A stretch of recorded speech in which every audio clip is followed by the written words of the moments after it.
Hello दोस्तों, नमस्कार। Studio with civil में आप सभी का स्वागत है। साथियों, आज जो है हमने सर्वेइंग का जो है पर डे क्वेश्चंस करेंगे हम। और वो क्वेश्चंस की जो हमारी सीरीज है वो आज मैंने स्टार्ट की है। आप लोगों को अगर अच्छी लगती हैं तो लाइक शेयर लाइक करें। तो साथियों, चलते हैं आज के हम हमारे पहले क्वेश्चंस पे। तो आज का हमारा पहला क्वेश्चंस ये है, in geodetic survey the surface of earth is considered. तो जो जियोडेटिक सर्वे रहता है उसमें अर्थ का जो सरफेस है वो कैसा कंसिडर्ड किया जाता है। तो ध्यान रखना, हमेशा वो कैसा करेंगे हम, कर्व पोर्शन में। कैसा? कर्व्ड, है ना, कर्व करेंगे। सेकंड क्वेश्चन है साथियों, a flexible curve consist of lead bar inside rubber which bands convernity to draw a smooth curve through any set of point with the following drawing at this। मतलब इसका मतलब ये क्या होता है? इसका मतलब ये होता है साथियों,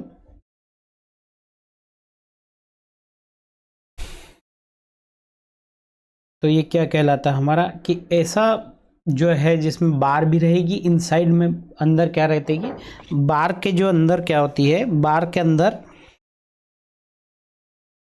एक लेड की छड़ लगी रहती है। किसकी? बार के अंदर एक लेड की जो है छड़ लगी रहती है। वो इंस्ट्रूमेंट कैसा है जिसे हम क्या कर सकते हैं, आसानी से सेट कर सकते हैं, किसी भी फॉर्म में मोड़ सकते हैं। तो ये जो इंस्ट्रूमेंट, ये क्या कहलाता है? ये इंस्ट्रूमेंट कहलाता है फ्रेंच कर्व। क्या कहलाता है? French curve. अब स्केल्स की बात करते हैं साथियों। तो स्केल्स कैसी रहेगी? स्केल्स रहेगी कि इस तरह से, ये स्केल्स है ना, ठीक है। डिवाइडर की बात करते हैं तो डिवाइडेशंस में यूज किया जाता है, वो हमारा डिवाइडर हो गया, ठीक है। अब नेक्स्ट क्वेश्चन से, mini drafter combines the function of. जो मिनी ड्राफ्टर रहता है वो किन कार्यों को जोड़ता है ना? मिनी ड्राफ्टर्स क्या करता है? इन कार्यों को जोड़ता है। तो ध्यान रखना, एक इनको जोड़ता है, ये मिनी ड्राफ्टर्स रहता है टी स्क्वायर और सेट स्क्वायर को जोड़ता है। Name of drawing instrument and and. तो ये क्या हुआ कि उन इंस्ट्रूमेंट्स का नाम बताइए जो ड्राइंग में है, और एड मतलब उनके सहयोगी उपकरणों के। तो ध्यान रखना, जब हम एक ड्राइंग्स बनाते हैं तो ड्राइंग्स में कौन कौन से होंगे, ड्राइंग्स में कौन कौन से उपकरण यूज होंगे? टेम्पलेट्स भी यूज होगी, सेट स्क्वायर भी यूज होगा, ड्राइंग शीट भी यूज होगी, ड्राइंग बोर्ड भी यूज होगा। क्या क्या होगा इसके साथ? इसके साथ अगर ऑप्शन आता है तो ड्राइंग बोर्ड भी यूज होगा, है ना, ड्राइंग बोर्ड भी यूज होगा, कंपास भी होगा यूज, है ना। तो इस तरह से अगर ऑप्शन आ जाए तो कंपास भी यूज होगा, ठीक है। चलते हैं नेक्स्ट क्वेश्चन पर। अगर साथियों आपको डिटेल्स में चाहिए तो मैं शॉर्ट नोट्स चल ही रहे हैं हमारे चैनल पर, जाके प्लेलिस्ट में देखिएगा तो वहाँ पे मिल जाएंगे आपको। Which of following lines are used to show the object is cut and then weaves. जैसे कोई भी ऑब्जेक्ट है ना, मान लो कि ये कोई 3D डायग्राम्स है ना। क्या होता है, कोई 3D डायग्राम है, इस 3D डायग्राम को अगर मैं यहाँ से कट करता हूँ तो इसको कट करके इसको दिखाने के लिए कौन सी लाइन का यूज करते हैं? तो हमेशा याद रखना, किसी भी ऑब्जेक्ट को काट कर दिखाने के लिए जिन लाइनों का यूज किया जाता है वो लाइन कहलाती है हमारी हैचिंग लाइन। कौन सी लाइन कहलाती है? Hatching line. अगर इसी तरह से आपको सेंटर लाइन की डेफिनेशन आती है तो सेंटर लाइन क्या करती है?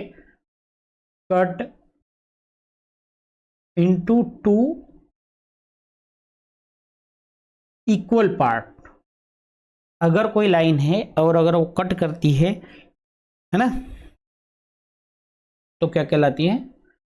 तो ऐसी लाइनें क्या कहलाती है? हमारी सेंट्रल लाइन कहलाती है, ठीक है। अब नेक्स्ट, इसी तरह से क्वेश्चन और आया था साथियों। ये क्वेश्चन जो है आया हुआ है हमारा आरआरबी जेई में आया है, और आरआरबी जेई का भी चल रहा है। तो सेंटर लाइन और सेक्शन लाइन के लिए कौन सी पेंसिल का यूज करते हैं? तो सेंटर लाइन और सेक्शन लाइंस के लिए 3H या 4H पेंसिल का यूज किया जाता है ना। अब नेक्स्ट क्वेश्चन 7 क्वेश्चन हमारा यह है साथियों, 7 है to enhance the accuracy of measurement, measurement की एक्यूरेसी बढ़ाने के लिए which of following point is important when selecting a side for a baseline. किसी भी बेसलाइन को सिलेक्ट करने के लिए हमारे अगर मेजरमेंट की जो है क्या करना है, हमें प्रॉपर्टी को बढ़ाना है तो हम क्या करेंगे, कौन सा बिंदु महत्वपूर्ण है। तो पहला बिंदु है हमारा side should be free from obstacle. सही बात है कि साइड हमारी क्या होना चाहिए, ऑब्स्टिकल से फ्री फ्रॉम होना चाहिए, किसी तरह का कोई ऑब्स्टिकल नहीं होगा तो हमारी एक्यूरेसी क्या होगी, बढ़ जाएगी। Side should be away from possible from satellite point. भाई ऐसा तो जरूरी नहीं ना है सैटेलाइट पॉइंट के पास ही रहे या उससे दूर रहे, तो हम इसे कहेंगे कि ये गलत है। The ground should be free from sunlight. एक बात बताइए कि अगर हम सनलाइट से दूर जा रहे हैं, मतलब हम किधर डार्कनेस की तरफ जा रहे हैं, तो क्या हमारा एक्यूरेसी बढ़ेगी, हम कहेंगे हमारी एक्यूरेसी नहीं बढ़ेगी। Ground should be uniform gradient.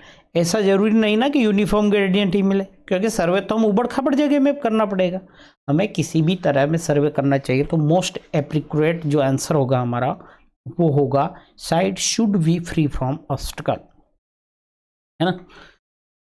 Next question की बात करते हैं। तो द मैक्सिमम अलाउेबल लिमिट, कोई भी ऐसी मैक्सिमम अलाउेबल लिमिट होगी that a measurable may vary from true value. तो ये पॉइंट ध्यान रखना, may vary from the true value या from a value previously adopted as correct. सामने वाला कह रहा है कि कोई भी एक ऐसी वैल्यू है जो कि हम अलाउेबल कर रहे हैं वहां तक वेरी होना चाहिए। मान लो कि ये है हमारा मेजरमेंट, यहाँ तक लेना है ना, ये मेजरमेंट है 200, तो मैं क्या करूँगा 200 से कोई एक लिमिट तक कह दूंगा कि हाँ ठीक है वो एक्यूरेट मान सकते हैं। ऐसी चीज़ को क्या कह लेंगे, ऐसी चीज़ को हम कहेंगे परमिसिएबल। क्या कहेंगे, परमिसिएबल। क्योंकि क्या कर रहा हूँ मैं, जो ट्रू वैल्यू है उसके आसपास के कुछ वैल्यू को आपको क्या कर रहा हूँ, अलाउ कर रहा हूँ। क्या कर रहा हूँ, अलाउ कर रहा हूँ, है ना। A metallic tape is made of ये प्रश्न भी CRPF ऐसा ही में आया था साथियों, है ना। तो मेटालिक टेप होती है वो किसकी बनी हुई थी, तो हमेशा आप ध्यान रखेगा मेटालिक टेप होती वो क्लॉथ और वायर की बनी होती है। अब यहाँ पर बात करता हूँ मैं इनवर टेप, है ना। तो इनवर टेप किन किन से मिलकर बनी होती, इनवर टेप निकल और स्टील से मिलकर बनी होती। तो निकल टेप में जो निकल होता है वो होता है 36% और स्टील होता है वो होता है 64%, है ना, 64%। अब ध्यान कैसे रखेंगे आप, देखो इनवर टेप होती है उसमें दो चीज़ें हैं, एक है निकल और एक है स्टील। अब जो निकल का अल्फ़ाबेटिकल अगर देखते हैं अपन तो कितना होता है, ये होता है 14, है ना। और स्टील का बात करते हैं तो स्टील का एस होता है 19। मतलब अल्फ़ाबेटिकली कौन ज़्यादा है, मतलब ये वाला ज़्यादा है, या यूं भी देखा जाए तो ये क्या है, ज़्यादा है। तो इसलिए इसका तो हो गया 64% और इसका हो गया 36%। ठीक है, ओके साथियों। इस तरह से ट्रिकी तरीके से हम क्या करेंगे, उन चीज़ों को रिवाइज करेंगे या याद रखने की कोशिश करेंगे। आज का हमारा 10वां क्वेश्चन ये है, one of the basic principle of survey is fixing a point in relations two point already located, है ना। The two measurement from the located point, कोई भी क्या located point consist of following. क्या होता है साथियों, वो ये कह रहा है कि सर्वे में जब हम किसी भी पॉइंट को क्या करते हैं, फिक्स करते हैं, एक बिंदु को हम क्या कर रहे हैं, तय कर रहे हैं या फिक्स कर रहे हैं, तो हमें क्या क्या चाहिए। जैसे परसों नरसों 4 दिन पहले मैं एक रोड पर सर्वे करने गया था। अब जब मैं उस रोड पे जब सर्वे करने गया था तो ये था हमारा मेन रोड, यहाँ से हमारी एक रोड बन रही थी, तो मैंने उसका 0 फिक्स किया यहाँ पर, है ना। तो मैंने क्या करा कि यहाँ पर जो ये रोड था, इस रोड का एक बोर्ड लगा हुआ था, तो मैंने इस बोर्ड से इसको नाप लिया। साथ ही मैं क्या करता हूँ, यहाँ पर कोई एक हैंडपम्प लगा था, तो मैंने क्या करा, इस हैंडपम्प से नाप लिया। तो कहीं ना कहीं क्या कर रहा हूं मैं कि या तो दो लाइनें फिक्स कर रहा हूं, या मैं क्या करता साथियों, ये जो पॉइंट था मेरा, इस पॉइंट से इस रोड का जो है ये और ये एंगल मेजर कर लेता और ये लेंथ मेजर कर लेता। तो क्या करें, या तो टू लाइन या अ लाइन, एक लाइन और एक एंगल, या मैं क्या करता साथियों कि इस वाले एंगल को मेजर कर लेता और साथ में क्या करता, मैं कोई दूसरा एंगल भी ले लेता या इसका ये एंगल मेजर कर लेता। ठीक है, तो इससे क्या होता है, ये लाइन मेरी फिक्स डल जाती है और मुझे पता चल जाता कि ये मेरा जीरो कहाँ पर, यहाँ पर। तो क्या होगा, या मैं टू एंगल ही क्रिएट कर दूँ। तो दोनों ऑप्शन क्या है, दोनों ऑप्शन, तीनों ऑप्शन क्या है, सही है। नेक्स्ट क्वेश्चन पर जाते हैं साथियों। बेसिक प्रिंसिपल ऑफ सर्वे बहुत बार आता है, मैं तो कहता हूं कि स्टार लगा लीजिए। बेसिक प्रिंसिपल ऑफ सर्वे क्या होता है, पहले पॉइंट पढ़ लेते हैं। Working from whole to part, measuring before construction, या measuring and calculating land available, fixing a point in relations to the point already located. तो देखो क्या होता है साथियों कि अगर हम, जैसे ये हमारा सर्वे का पार्ट है, अगर हम पूरे पार्ट का अध्ययन करते करते छोटे स्तर पर जाते हैं तो इससे हमारा जो एरर होगा वो क्या हो जाएगा, कम हो जाएगा। तो मतलब हम कह सकते हैं कि प्रिंसिपल में ये सर्वे हो। अब आप बात बताइए, कंस्ट्रक्शन से पहले अगर हम मेजरमेंट कर लेते हैं और कंस्ट्रक्शन में अगर 10 mm भी कम हुआ या ज़्यादा हुआ तो क्या हमारी एक्यूरेसी बढ़ेगी? तो हमारी एक्यूरेसी नहीं बढ़ेगी। तो ये पॉइंट क्या होगा, गलत होगा। Measuring and calculating land availability, क्या हम लैंड अवेलेबिलिटी के हिसाब से कैलकुलेटिंग करेंगे, मेजरिंग करेंगे? वो भी गलत पॉइंट है। और fixing a point in relation to the point already located. अब मैंने अभी पिछले क्वेश्चंस में आपको बताया था कि रोड का मुझे जीरो माप करना था, रोड कहाँ से स्टार्ट होता है, मैं क्या करा, एक फिक्स पॉइंट लिया, वहाँ से मैंने क्या करा, उसको उसकी लोकेशंस का उसका रिलेशंस रख लिया। तो मेरा मोस्ट अप्रोप्रिएट आंसर क्या होगा, ए एंड डी होगा।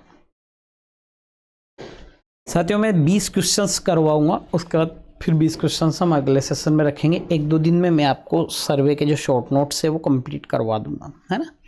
विच of survey is used to determine the strata of earth crust, है ना।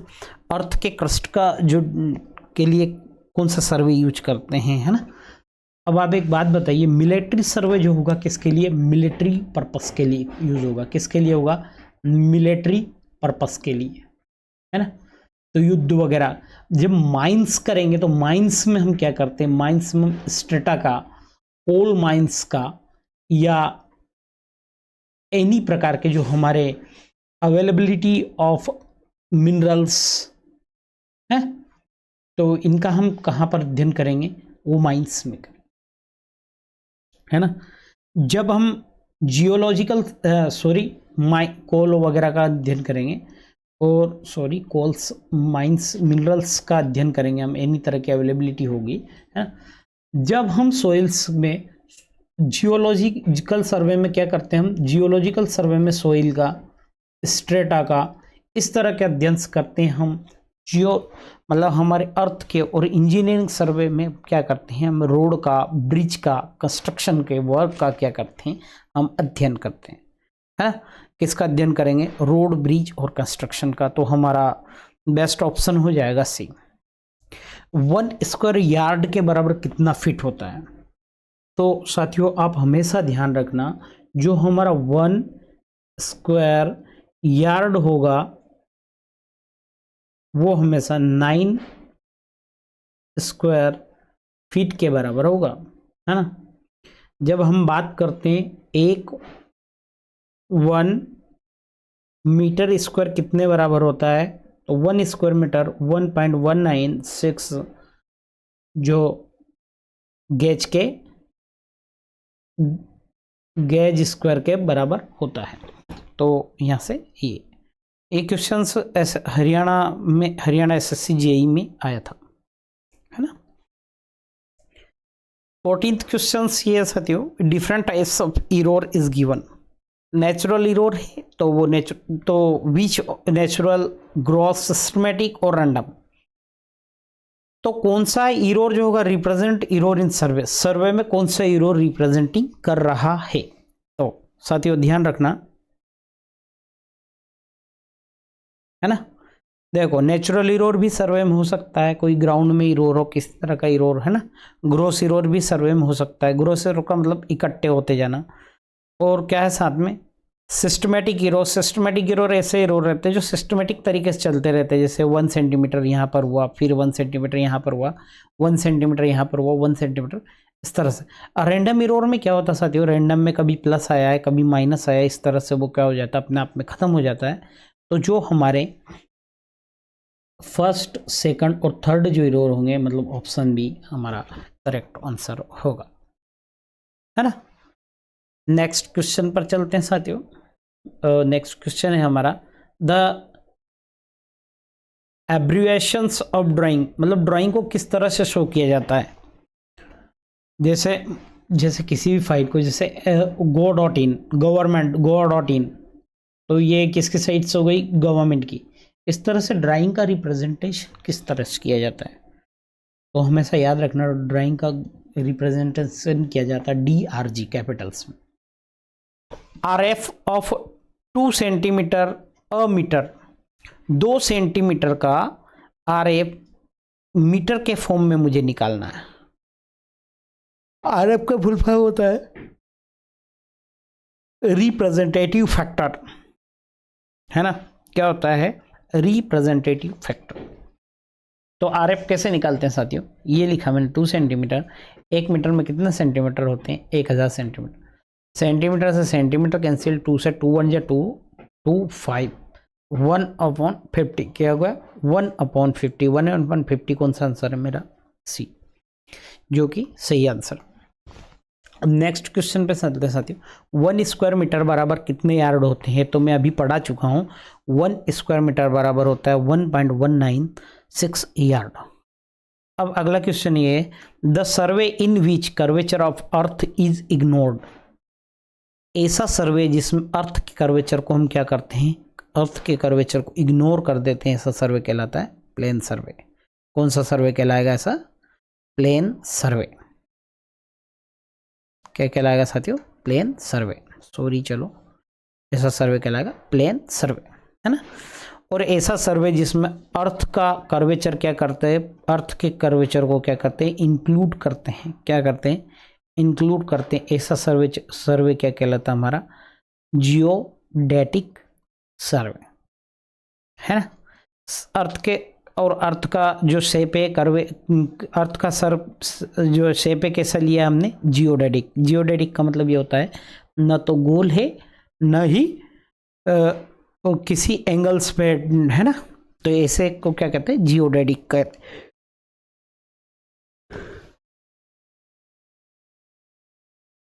द स्टैंडर्ड मेरिडियन जो होता है हमारा वो 82.30 होता है साथियों। और ये कहाँ पर है, ये है प्रयागराज, इलाहाबाद है, इलाहाबाद, लेकिन अब आजकल नाम उसका क्या हो गया, उसका नाम हो गया प्रयागराज। प्रयागराज उत्तर प्रदेश के पास में हमने क्या लिया है, हमारा 82.30 जो स्टैंडर्ड मेरिडियन भारत का वो है। A survey done to understand the heavenly body, तो हेवनली बॉडी के अध्ययन के लिए कौन सा सर्वे होता है, देखो सेलेस्टियल सर्वे। तो ऐसा सर्वे साथियों जिस सर्वे में हम क्या करते हैं, उपग्रहों वगैरह का क्या करते हैं, सर्वे करते हैं, आकाशीय सर्वेक्षण करते हैं, ऐसा सेलेस्टियल कहलाता है। एस्ट्रोनॉमिकल खगोली पिंड, अब खगोली पिंड ही क्या होते हैं, हेवनली बॉडी होते हैं। क्या होते हैं, खगोली पिंड ही हेवनली बॉडी होते हैं। फोटोग्राफिक सर्वे ऐसा सर्वे होता है साथियों जब ऊपर से हवा में, कैसे फोटोग्राफी के द्वारा किसी बिंदु फोटो के द्वारा किसी भी चीज का सर्वे करना, फोटोग्राफी सर्वे का। अब साथ ही एरियल सर्वे, एरियल सर्वे में क्या होता है साथियों, एरिया के हिसाब से किसी एरिया का सर्वे किया जाता है, जैसे बाढ़ हुई, भूकंप हुई, इस तरह के सर्वे को हम एरियल सर्वे करते हैं। तो साथियों एक छोटी सी जो है मैंने कोशिश की आप लोगों के, और आज मैंने सर्वे के 20 क्वेश्चंस करवाए हैं। मैं अगले सेशन में फिर 20 से 50 क्वेश्चन भी करवाऊंगा, लेकिन थोड़ा सा मुझे मोटिवेशंस चाहिए, क्योंकि मैं यूट्यूब पे नया हूँ और आप लोगों के लिए सेशंस क्रिएट भी कर रहा हूँ, तो थोड़ा सा हेल्प चाहिए। तो प्लीज़ हेल्प कीजिएगा। तो क्लास को ज्वाइन करने के लिए धन्यवाद साथियों। Thank you. जय श्री महाकाल।